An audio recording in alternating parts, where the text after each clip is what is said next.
Hello friends, હું છું Divya food કિચનમાં તમારું સ્વાગત છે। આજે હું તમારી સાથે શેર કરીશ ધુઆધાર એવા સ્મોકી ફ્લેવરમાં પનીર અંગારાની સબ્જી, જે ખૂબ જ ઇઝી છે।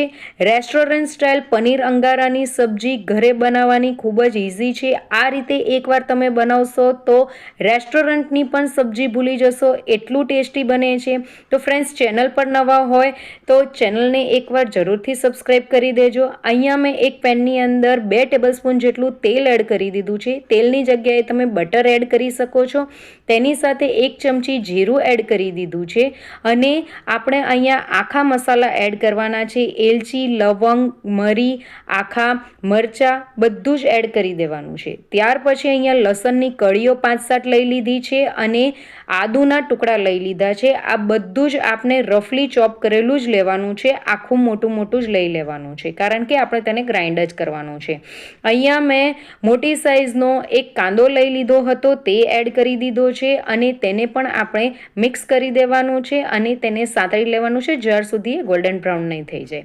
ત્યાર પછી અહીંયા મેં 3 મોટા ટામેટાં લઈ લીધા હતા, તેને પણ મેં આ જ રીતે મોટી સાઈઝમાં કટ કરી દીધા છે અને તે એડ કરી દીધા છે। ત્યાર પછી તેની સાથે અહીંયા મગજતરીના બી એડ કરી દીધા છે। અડધી ચમચીથી થોડુંક ઉપર મીઠું અને અડધી ચમચી જેટલી હળદર એડ કરીને આ બધાને આપણે મિક્સ કરી દેવાનું છે અને તેને ઢાંકીને આપણે થવા દેવાનું છે અને જ્યાર સુધી આપણા ટામેટાં સોફ્ટ નહીં થઈ જાય ત્યાર સુધી તેને ચડવા દેવાનું છે। તો ઢક્કન ખોલબન કરીને આપણે ટામેટાને ચડાવવાના છે, વચ્ચે આપણે હલાવતા રહેવાનું છે જેથી એ નીચે તળિયે ચોંટી નહીં જાય।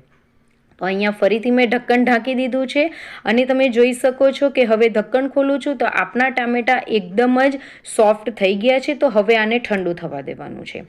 આ એકદમ ઠંડુ થઈ જાય પછી તેને આપણે ગ્રાઇન્ડ કરવાનું છે। તો અહીંયા હવે એકદમ ઠંડુ થઈ ગયું છે, તો મિક્સર જારની અંદર હું ગ્રેવી બનાવવા માટે આપણે જે બધા કાંદા ટામેટાનું મિશ્રણ છે એ એડ કરી દીધું છે અને થોડુંક પાણી એડ કરીને તેને ગ્રાઇન્ડ કરી દીધું છે અને તેની આ રીતની સ્મૂથ પેસ્ટ બનાવીને રેડી કરી દીધી છે।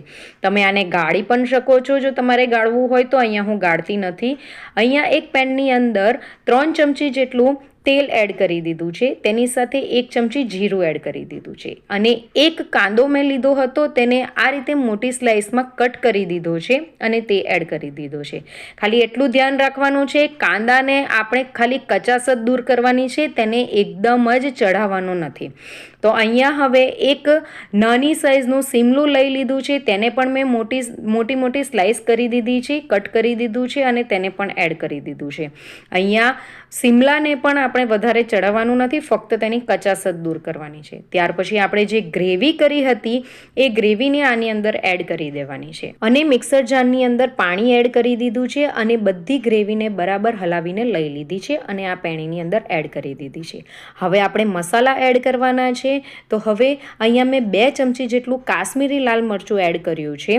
કાશ્મીરી લાલ મરચું ફક્ત કલર માટે છે, એ તીખું નથી હોતું, એટલે 2 ચમચી જેટલું એડ કર્યું છે જેથી કલર સારો આવે। ત્યાર પછી અડધી ચમચી લાલ મરચું તીખુંવાળું, 1 ચમચી ધાણા પાવડર, 1 ચમચી કસૂરી મેથી, અડધી ચમચી મીઠું એડ કર્યું છે।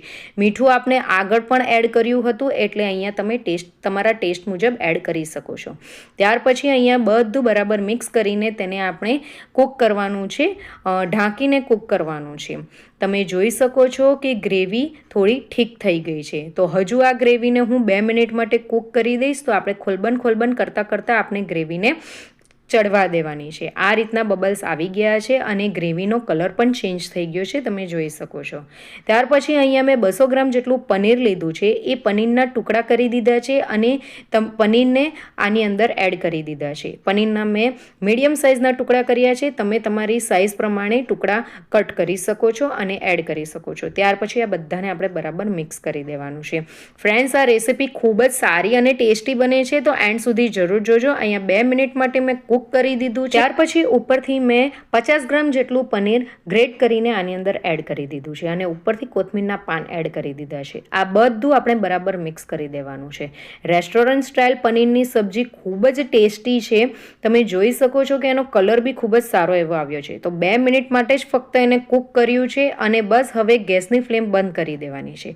રેસ્ટોરન્ટ સ્ટાઇલ એનો ટેસ્ટ આપવા માટે અહીંયા ગેસની ઉપર જે કોલસો આવે છે એ કોલસો મેં મૂકી દીધો છે છે અને તેને આ રીતે સળગાવી દેવાનો છે. જ્યાર સુધી એની અંદર ધુમાડો નહીં થઈ જાય ત્યાર સુધી તેને સળગાવવાનો છે. ત્યાર પછી એનામાંથી ધુમાડો નીકળવા માંડે એટલે ગેસ ફ્લેમ બંધ કરીને આપણે એક વાડકીમાં લઈ લેવાનો છે અને આ વાડકી પનીરની જે કઢાઈ હતી એ કઢાઈની અંદર વચ્ચે આપણે મૂકી દેવાની છે. ત્યાર પછી તેની ઉપર 3 ચમચી જેટલું ઘી એડ કર્યું છે. તમે ઘીની જગ્યાએ તેલ પણ એડ કરી શકો છો.